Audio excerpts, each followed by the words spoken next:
Good evening. Welcome to Psychom Chats with Nzigi. My name is Nzigi Psyche, and you know what we do. We come together every single Wednesday and we have a chat with the science communicator, and we kind of get to know their journey, what they're about, how they got into science, what do they enjoy about science, why is science so special to them, and most importantly, why do they feel it's important to communicate it? And today we have such another scientist gracing us with her presence, and her name is Sarah Nyakeri. And I'm not going to waste much time. I'm going to bring her right in, and we're going to have this conversation.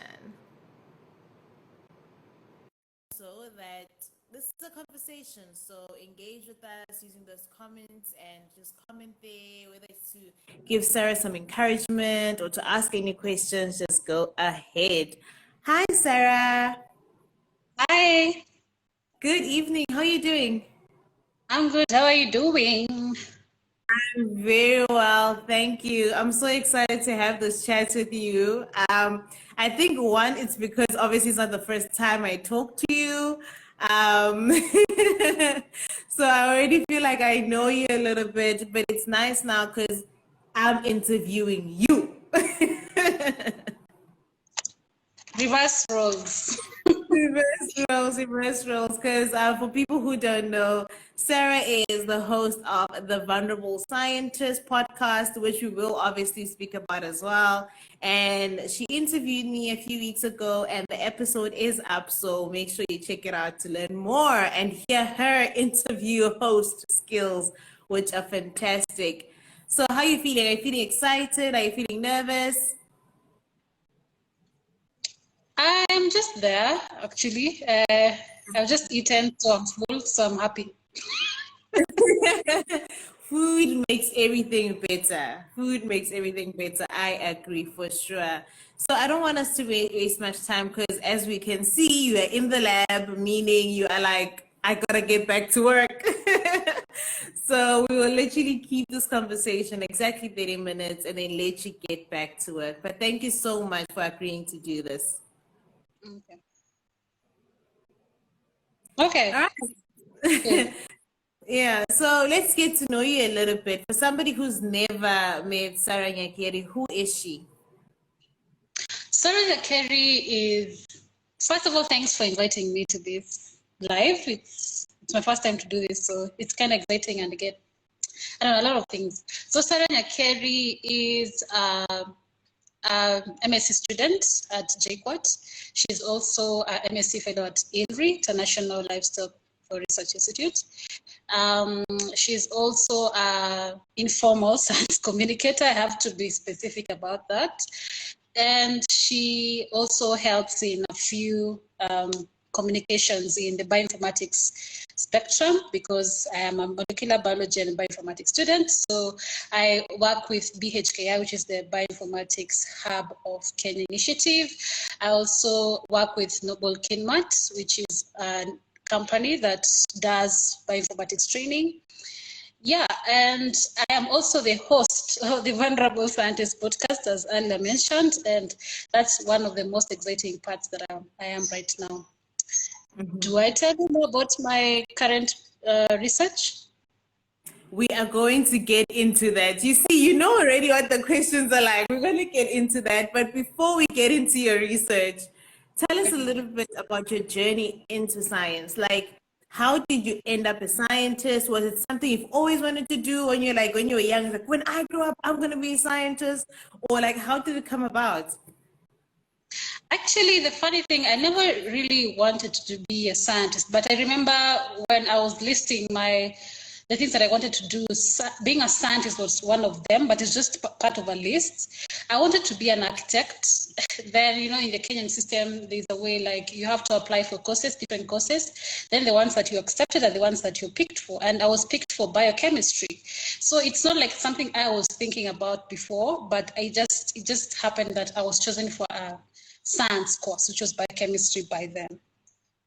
Ah, okay. And once you got into it, did you feel like this is where I'm supposed to be, or did it take a little bit of time to get used to it? Well, Sciences weren't so difficult for me since when I was young, so it wasn't like a crazy thing. The only thing that I had a challenge with was trying to understand, where do I apply this biochemistry that I'm studying? And I started Googling, and the infrastructure that is outside there is kind of different from the one that is in Kenya. So if you want to be a chemist, it's kind of hard with a biochemistry background. You need to have a pharmacy background. So I started trying to get internships, and it was very hard for me to know where to apply my skills. And that's how I got into a space where they were doing lab research, and that's how they were more of routine, but I loved the research part of it because there was a student who was doing research. So I wanted to do the research part of it. So that's when I started getting excited about science and wanting to know more. And when I was done with my BSc education, I was looking for research opportunities only. Like I was very specific. And I think that's where now my journey in science communication started. But initially, I really wanted to go into the research space. Okay. And now, speaking of research, now you can tell us about your research. What is your research about? What are you doing? I am looking for new vaccine candidates for contagious, it's a bacterial pneumonia in cows. And it's caused by a mycoplasma species, of which they are the smallest, tiniest microorganisms out there. So I'm looking I'm trying to find ways to find a new vaccine for this pneumonia that affects cattle right now. And the discovery phase, it's the most exciting part of vaccine research. The discovery phase, apart from the clinical trials. The animal and clinical trials are usually the hectic part of research, but the antigen discovery part, it's the most exciting. Yes, it's hectic, but it's the most exciting part. Okay. And why is your research so important? My research is important because we have vaccines. They've actually been, I've actually seen a rollout just recently, about 3 months ago. And in my mind, I was like, I know the vaccine that is out there is not as efficient. Like the farmer has to go after 3 months, they have to vaccinate their cattle, and still it's not as efficient. And again, sometimes the vaccine, since it's a live vaccine, the genes have not been studied well, so sometimes it becomes virulent and causes this reaction that, if not treated, can cause death.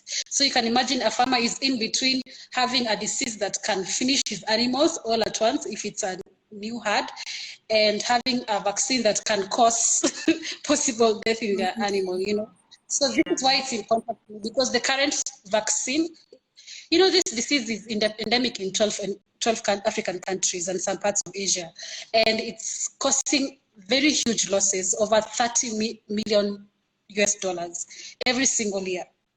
So you can, this is a huge problem. It's actually one of the reportable diseases, one of the only bacterial reportable diseases in Africa. Like if your country has been infected with this disease, you have to report it. And that means you can't do trade in between countries. So it's, apart from the food side of it, there's also the economic side of it for the farmers. And since the current vaccine is not helping, which vaccines are the most efficient, like in terms of, they are the cheapest in terms of our infrastructure. So if there's no efficient vaccine, then there's a problem. So that's why we need to look for new vaccine candidates. And in that, we need to understand what is causing this virulence. And that's where I am right now. I'm looking for the virulence factors that are causing this and seeing how can we use them as vaccines. Yeah. Okay. Wow, that is a mouthful, but it's very interesting, the research that you're doing, because you're specifically focusing on cattle. And obviously, I mean, the question might be, why cattle? And you mentioned something about it's a live vaccine, therefore it can come up with these different side effects that could be fatal.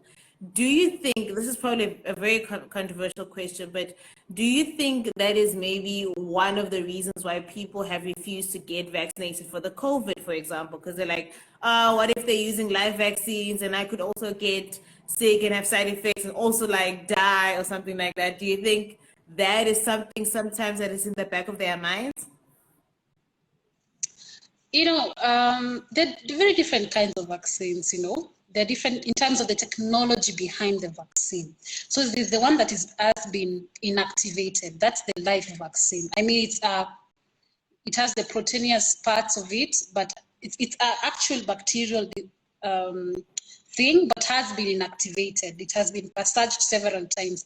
And the vaccine I'm talking about is something that was done like in 1960s over there. And it's old technology, So every single time there's always new ways to create a vaccine. And the current, for example, for the COVID-19, it's mRNA, which is one of the most recent kind of technology. So it's according to the technology that is being used and how something has been studied. So for example, for the mycoplasma, for the one that I'm studying, it's something that has not been really studied. We don't really understand what this gene causes, how does it interact with the animals. So of course, if you don't understand something, there's a high likelihood that if you create a live vaccine out of it, there's some things you've missed out. It's very different from something that has been studied in depth, like a virus, for example, a certain virus that has, I don't want to be specific, that has been studied in depth with very many people putting money into it and studying it and how does it infect, and then creating a vaccine that has high technology. Because there's the technology in it and there's there's the disease part of it. How has the disease been studied, and there's how is the technology. So mRNA technology is way advanced technology compared to live vaccine technology. They're two different things. Yeah, Right. but a live vaccine can be good. It just depends on how well a disease has been studied. Well, I think you answered that question very beautifully, and for I don't know if anybody who's watching was just like, I'm not so sure about these vaccines. Like, I really like how you answered that question because you're just like, it's about how much information we have and what kind of technology we're using, and then you'll know how safe something is. So I really like that answer for sure. But you are not just a scientist, which I really want us to get into because um, especially in the world that we live in now, it's not possible to just be like, oh, I'm just a scientist, I'm just in the lab, and that's all I do, because it's not just all you do. I mean, just last week or 2 weeks ago, we're interviewing a scientist who also is an actor and stuff like that, and just shows you that people are more than one thing, and you are another person who's just more than one thing. But let's start with the podcast, right? So you are the host of the Vulnerable Scientist podcast. Tell us a little bit about that podcast. Why did you start it? And yeah, just a little bit about it. All right. So I am an MSc fellow currently at ILRI. That means I have been given part of my MSc project. I've been given a project that is funded to do my work here right now. So in my earlier years, of course, I had experience in the lab, but I was an intern. But when the first time, like I had experience on having my own project, like I'm the one who's making the decisions with the supervision of someone, this was my first time. And it got to a point where things were working, then they stopped working because I'm creating mutants that I will later study. So they stopped working and I was very frustrated. And there are times where I'll be doing something because I'm applying very different technologies. And when I go back to something else that I had been taught before and trying to maybe to get a microscope to work and it's not working, I was very frustrated. And ILRI is a very diverse community in terms of what they do. So you meet people on the corridor, they look very confident with what they're doing. And since I'm an introvert, I never used to have conversations with a lot of people. And I remember the thing that made me got out of a depressive state because you're like, there's something wrong with me, imposter syndrome, and all those things. The thing that got me out of there is having conversations with people and letting them tell me the story of how sometimes things don't work for them and how they got through that and how they're trying to, like, and them telling the stories of how it finally worked. Like, having those conversations made me feel like I wish I had a recorder to just record this story and someone else who's out there feeling the same way, because there are many people in academia, MSc, PhD, postdocs, and even scientists who are going through the same things, and people don't have these conversations, and they're like, sometimes things just don't work sometimes, Science, you can't force science. As in, someone was telling me, you're not the bacteria, you can't just force the DNA to enter. I mean, you're a human being. So I was like, there's someone else who might be going through the same thing, and they might want to hear someone else's story. Apart from the research part of it, there are other things that that come with being a scientist. The publishing, sometimes it's difficult getting a the publishing side, the getting the funds, there's a lot of things that surrounds being in science, and even the job opportunities that are very rare, especially here in Africa, where our governments don't really appreciate the essence of science and the essence of research. So I created that space so that someone can come in and tell their story, and someone else can listen and be like, oh, I can relate to that, or at least I'm not alone in this space, or someone who's actually coming into science, because, people, like I said before, I was doing a biochemistry course and I didn't know much about it. But if I had someone who's telling me the story of how they navigated to where they are, then, like, with their own words, then it will be easier for me to know.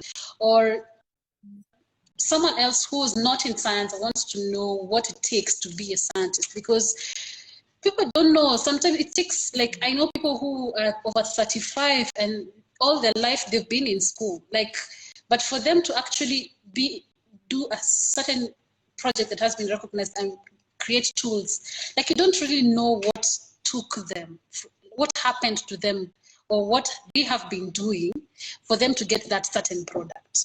So for me, being able to let people tell their stories in their own voice is very important to me. And that's why I created the vulnerable scientist, to mean you can talk about things that people don't find it normal to talk about. And also you can the good things that happen to you and the bad things that have been happening to you through this journey. Yeah, that's why I created that space. Yeah, I think it's a beautiful, beautiful platform, because obviously we're in a digital age where most of the time we spend our time on social media, you're scrolling through and all you see is the wins, you see the wins and you see this picture perfect of how perfect these people's lives are. But the reality is there's a lot that happens in the background that you never get to know about, So it's nice to be able to hear other people who are like, I've had a hard time, I've had it difficult, and I've made it through by applying the following tools. I'm not saying they're going to work for you, but I'm saying you can try them and see how it goes, Yeah, I'm one who's I'm not very, this is actually a personal opinion, I'm not very into motivational stuff, but I believe in someone can tell their story just the way it happened for them, and you can pick something from it, not them telling you this is how it can work for you. Just listening to their story and knowing what can work for me, not someone coming here and telling us this is, now I have achieved, now I can tell you what you can do for yourself. No, I don't believe in that. I believe that every person's story is very unique and very important for every person listening. 100%, 100%. I really love your podcast, and I hope that everybody who's watching will go on there and listen to the episodes and listen to the scientists that you've interviewed. I think they have beautiful stories to share, that's for sure. What is the biggest, this is probably a very difficult question, but what is the biggest lesson you've learned from some of the people you've interviewed, like from the stories they've shared? Choosing yourself. That's one of the biggest things that Yeah. Choosing yourself, you get yourself in a toxic environment, you choose recognizing first how toxic it can be and what is toxic, and also choosing yourself and be like, this is not the right environment for me. Let me move out. I can still achieve these goals in another environment that works for me. I've also learned that a lot of people go through a lot of things, that influence their careers in one way or another, and it's more for me sometimes because it helps me navigate this path that I am right now in an easier way. I've learned that I'm like, yes, I knew I was not alone, but hearing over and over again different stories from different perspectives, from different countries, people from different backgrounds, you like, it's not like when I'll be maybe in US things would be easier. It's just we go through the same thing but in different aspects. So yeah, those are the things that I've learned from that podcast so far for me. I like that. I like that. I really do. You know, you spoke a little bit, you touched on it, on job opportunities and so forth. And you are somebody who dabbles a lot in different things, like you do web development and some social media for scientists and so forth. And obviously, you have your podcast and things like that. Why do you feel it's so important for people to be multi-skilled and to really tap into different things and dabble in different careers? I'll say I'll not talk about careers. I'll talk about skills. I think it's important for your brain, first of all. I think it's important to do something else. Like today, maybe you're in the lab, but in the evening, do something totally different, nothing to do with science.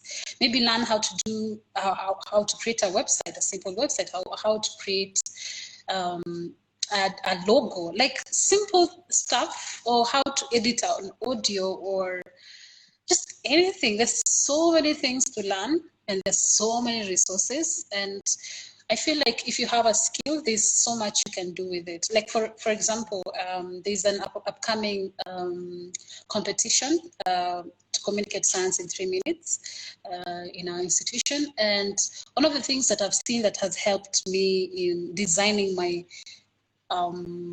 slide is knowing the skills of how to, like, just knowing my way around Canva, which is one of the simplest design skills, I think, design tools that we know. Yeah, so I feel like comparing me, it's not like I'll be the one to win, but I'm just saying it was easier for me to design certain things because I had an additional skill that I actually wasn't asked to have, but I was curious to have it. So I think it's important for everyone to have a skill, more skills than what they gives them food on the table. Yeah. And I mean, also those skills, when you develop those different skills, you can turn them into side hustles, you know, where, Yes. because the reality is we need more than one stream of income if you want to be able to live a life that is comfortable for you and so forth, no matter where you live, because the standard of living is so expensive and one stream of income just doesn't do it, you know? So definitely you can turn those skills into little side hustles and be like, hey, I can design your website for you. And who knows, it might turn out into a whole business. You never know. You never know. So I really like the fact about you speaking about developing your skills. I really like that for sure. For sure. And scientists are not rich people. People have been saying that if people are scientists because out of passion more, like there's no money in science. If you want to make money, if you want to be rich, you can't be rich with science. Like people who remain in science are people who are passionate. So as a scientist, I think it's important to have other things that can make you grow in other ways, like having skills that you can make money out of. Because science, truth be told, science cannot. You can spend 10 years and still you won't be paid well as you expected. So for scientists out there, it's good to learn other skills apart from science. You can't get rich out of Really, science. I don't know. Hopefully nobody's watching and just discourage him like, no, there's no money in science. Don't go into science. There's no money. It's important to have these honest conversations and not let someone do science knowing this is where they're getting to. Let them not have very high expectations about something. Let them have the true expectations and know that if this gets to here, I'll be satisfied with where I am and know how to navigate that. Like you can't just tell people, be scientists, but you don't tell them that don't lie to people, just be truthful to people and tell them, do this out of, if you want to do this, that's why I created the Vulnerable Scientist Program, because people tell their stories of how they have navigated the field and how sometimes it has been hard for them. Let's be honest. Let's just be honest. Yeah. You're just hammering that, like, let's be honest, tell the people the truth. I agree with that for sure. But just to add something to that in terms of there's no money in science and so forth, is that we've spoken about the skills development and all of these things, but it's also important for scientists to understand that academia is not the only career path. Yes. You can be a scientist. Yeah, I should have said that, right? Because there's the entrepreneurial side of it, or the industry side of it. Yes. Exactly. There's the industry side of it. You can be a science writer. You can be, there's so many different paths you can follow. But I think everybody has it in their mind that, no, I have to be in the academia until I'm a professor, until I'm a lecturer or whatever. It's not just academia. Great, you have the knowledge and stuff, but you can apply it in different fields. And the reality is industry definitely pays way more than institutions, for example, education institutions. So if you stay within a university, you will obviously not get as much money as if you worked in the industry. The pressures are different. Obviously, there's pros and cons with each side. Whereas with maybe, let's say with in a university, they expect you to publish a lot. Whereas maybe in industry, they might not. But there's different pressures along the way. But yeah, definitely look into more careers than just academia. Yeah. Okay. My word, there's so much. Okay. Let's move on to a little bit and speak about your science communication, just as we wrap up. You're a science communicator and you obviously consider yourself as one. Why, firstly, do you consider yourself a science communicator? And two, what are some of the challenges you've experienced as a science communicator? Being a science communicator actually came in. It wasn't planned. It wasn't something I was planning. When I was looking for opportunities after high school, after my BSc education, I sent my CV to one of the researchers in an international institution around. He was at International Potato Center at that time, and I was looking for research opportunities, as I mentioned before. And he looked at my CV and he saw, because I had attached my blog. He looked at my CV and he saw my blog. He's like, I'm interested in your digital skills because I can't pay for the lab access fees for you to be in the lab because it was very expensive. So he's like, why don't you grow this? He's the one, he's not a science communicator, but he's the one who introduced me to this thing called science writing. So I came into the communications department and I didn't know anything. I just blogged, and I never really blogged more of science. I was just more of a personal blogger, kind of. And after that experience, I wanted to know more, and I started getting in touch to other science communicators, and that's how I got myself into ISA, which is the International Service of Agri-Biotech Applications, and that's where I got to know people who haven't been in science, but they're in the science communication space. And I started interacting with different people, and I started searching about who are science writers, medical writers, technical writers, and I thought, since I don't have a history of that, because it was hard for me. Once I was in these two institutions, I wanted to grow more, but I was struggling with the formal communication side of it. So I wanted to be in a space where I can practice the informal communication side of it, and it was hard to get job opportunities for that. So I thought, why don't I create a website so that I can grow my skills in it? And that's how I created my first website, which was sciencecast.co.ke. It's still there. I sold it to someone, but that's my first experience of doing science writing. And while in that space, it was still hard to understand the audience and know what are people interested in. Like, why don't people, like, even if you do the analytics, you see that people have very low interest in science-related content. So I thought, how can we make this interesting or easier to understand? Maybe it's not easy to understand, or maybe it's not interesting enough, or people don't see how it relates to their normal life. So I created a company called Science Media Africa, which is actually dormant right now, to have a space where people can use music, use art, use all kinds of communication tools to communicate science, especially in the digital space. So of course, my MSc came in, and my time was taken. So I thought, why don't I actually, the Vulnerable Scientist podcast came in like that. Like, I thought, why don't I create a space to be able to communicate, to help scientists to be able to talk in public domains? Because my initial project that I had attempted, the Scientist Path series, it was hard to convince scientists to come into my series.